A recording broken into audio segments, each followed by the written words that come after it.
Hey everybody, it's me, Looney Lenny. Thanks for tuning into my live magic shows on Facebook and other places. I've been really appreciating all the audiences, and I hope that I'm bringing some levity to you all while you're hanging out at home, social distancing, just like me. Well, I'm clown distancing, because usually I ride in a car with about 100 clowns, so you can imagine, it's quite a change for me. So, I would like to read you today, not a story, oh no, but some poems. Poetry. No, poetry is fun. And it's particularly fun with my good friend, Shel Silverstein. Well, I wish he was my good friend because he's one of the best children's poets ever. Yeah, he kind of set the bar really high. If you don't know him, then this will be the first time you've heard him. If you do know him, he has many poetry books. This one is called Where the Sidewalk Ends, but one of my other favorites is called A Light in the Attic, and he has several others which are also great, and some little stories that aren't poems as well. But I'm going to share with you a couple of the poems that I really enjoy. I decided that the best one to start with is called Magic. I'll show you the drawings if they should come up. This one doesn't have a drawing, so if I don't show you a drawing, it's only because he didn't do one for that particular poem. Magic. Sandra's seen a leprechaun. Eddie touched a troll. Lori danced with witches once. Charlie found some goblin's gold. Donald heard a mermaid sing. Susie spied an elf. But all the magic I've known, I've had to make myself.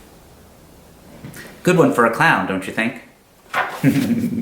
All right, here, no picture like I said, but this one is a very famous one. I actually had some friends of mine in a band called the Funky Monkeys, great kids music. You can probably check that out on Facebook as well. And they did a musical version of this poem, which is called Jimmy Jet and His TV Set. I'll tell you the story of Jimmy Jet, and you know what I tell you is true. He loved to watch his TV set, almost as much as you. He watched all day, he watched all night, till he grew pale and lean, from the early show to the late show, and all the shows in between. He watched till his eyes were frozen wide, and his bottom lip grew into his chair, and his chin turned into a tuning dial, an antenna grew out of his hair, and his brains turned into TV tubes, and his face a TV screen, and two knobs saying vert and horiz grew where his ears had been. And he grew a plug that looked like a tail, so we plugged in little Jim. And now, instead of him watching TV, we all sit around and watch him.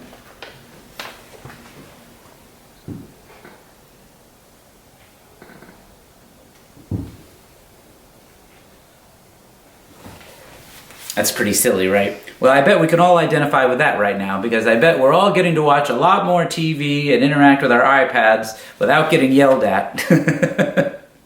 A lot more. Oh, yes. You could just ask my daughter. Is that right, daughter? Yep. Yep, that's right. Increased screen time. All right, now, this one really applies to me because I like to collect things. I collect signed books by authors.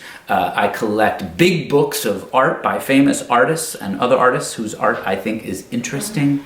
I collect cats. I have 3 cats. And I collect kids from around the world that I love, and you're one of them. So aren't we all lucky? This one is called Hector the Collector.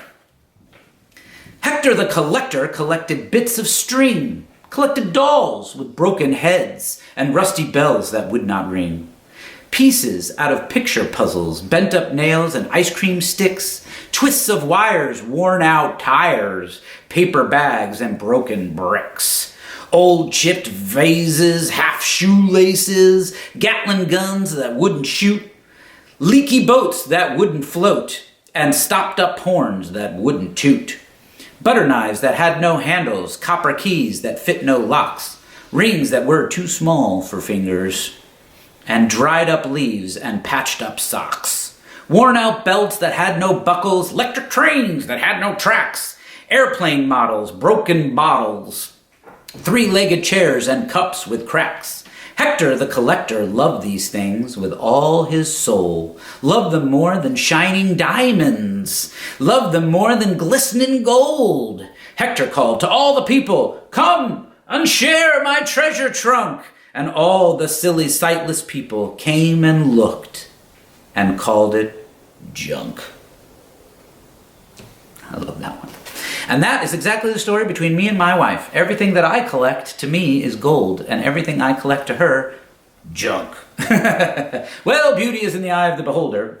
I say that to myself every day when I look in the mirror. All right, now this one, I read a story the other day that was by Dr. Seuss. It was published after he died. It was a story that they found in one of his trunks of his own that he'd stashed away and never published. And it was called I Will Not Go Out Today or something like that. You can see that on my channel. It's not rolling off my tongue at the moment. But at the end of reading that story, I mentioned that there was a poem by Shel Silverstein with a similar theme, but ends differently. Here it is. It's called Sick. I cannot go to school today, said little Peggy Ann McKay. I have the measles and the mumps. My mouth is wet. My throat is dry. I'm going blind in my right eye. My tonsils are as big as rocks. I've counted 16 chicken pox. And there's one more. That's 17. And don't you think my face looks green? My leg is cut. My eyes are blue. It might be instamatic flu. I cough and sneeze and gasp and choke. I'm sure that my left leg is broke. My hip hurts when I move my chin. My belly button's caving in. My back is wrenched. My ankle sprained. My appendix pains each time it rains. My nose is cold. My toes are numb. I have a sliver in my thumb. My neck is stiff. My voice is weak. I hardly whisper when I speak. My tongue is filling up my mouth. I think my hair is falling out. My elbow's bent. My spine ain't straight. My temperature is 108. My brain is shrunk. I cannot hear. There is a hole inside my ear. I have a hangnail and my heart is... What? What's that? What's that you say? You say, today is Saturday? Goodbye! I'm going out to play. That's a good one, huh? I like that story. That is a silly, silly, silly poem. All right, now, time for one of my favorite ones because it has so many strange things listed in it. Yeah, this is a long video of poetry. I'm going to make a long one. This is a long one. All right, here we go. You ready? It's called Sarah Cynthia Sylvia Stout Would Not Take the Garbage Out. Sarah Cynthia Sylvia Stout would not take the garbage out. She'd scour the pots and scrape the pans, candy the yams and spice the hams. And though her daddy would scream and shout, she simply would not take the garbage out. And so it piled up to the ceiling. Coffee grounds, potato peelings, brown bananas, rotten peas, chunks of sour cottage cheese. It filled the can, it covered the floor. It cracked the windows and blocked the door.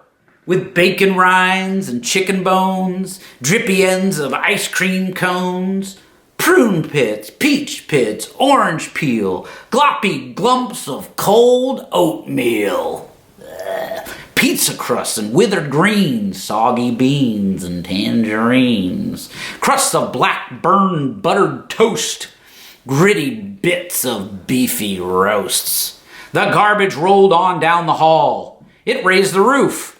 It broke the wall. Greasy napkins, cookie crumbs, globs of gooey bubblegum, cellophane from green bologna, rubbery, blubbery macaroni, peanut butter, caked and dry, curdled milk and crusts of pie, moldy melons, dried up mustard, eggshells mixed with lemon custard, cold French fries and rancid meat, yellow lumps of cream of wheat. At last the garbage reached so high that finally it touched the sky. And all the neighbors moved away, and none of her friends would come and play. And finally Sarah Cynthia Stout said, "Okay, I'll take the garbage then, of course, it was too late. The garbage reached across the state, from New York to the Golden Gate, and there, in the garbage, she did hate. Poor Sarah met an awful fate. That I cannot right now relate, but the hour is much too late. But children, remember, Sarah Stout, and always take your garbage out. She's running away from the pile down here. All right, one more for my long poetry reading of Shel Silverstein. It was so wonderful reading to you today, and I hope if you didn't know Shel Silverstein that you know him now and you love him. And maybe you'll buy a book online even and check it out. All right, this one's called If the World Was Crazy.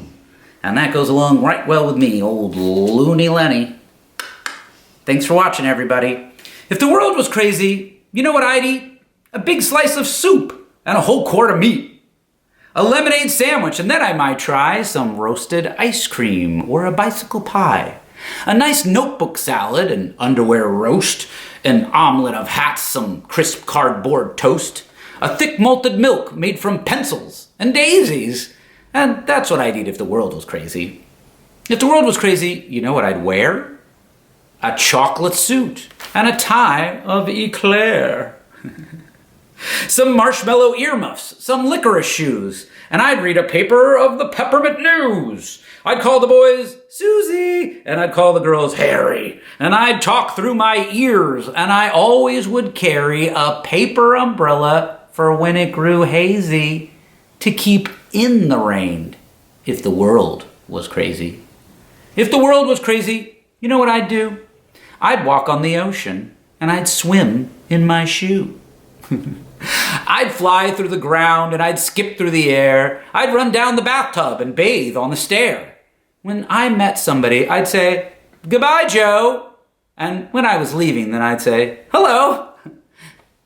And the greatest of men would be silly and lazy, so I would be king if the world was crazy. Thanks for watching, everybody. I hope you're having a great day. See you later, Looney Lenny. Catch you on the fly. Subscribe to my channel. Bye.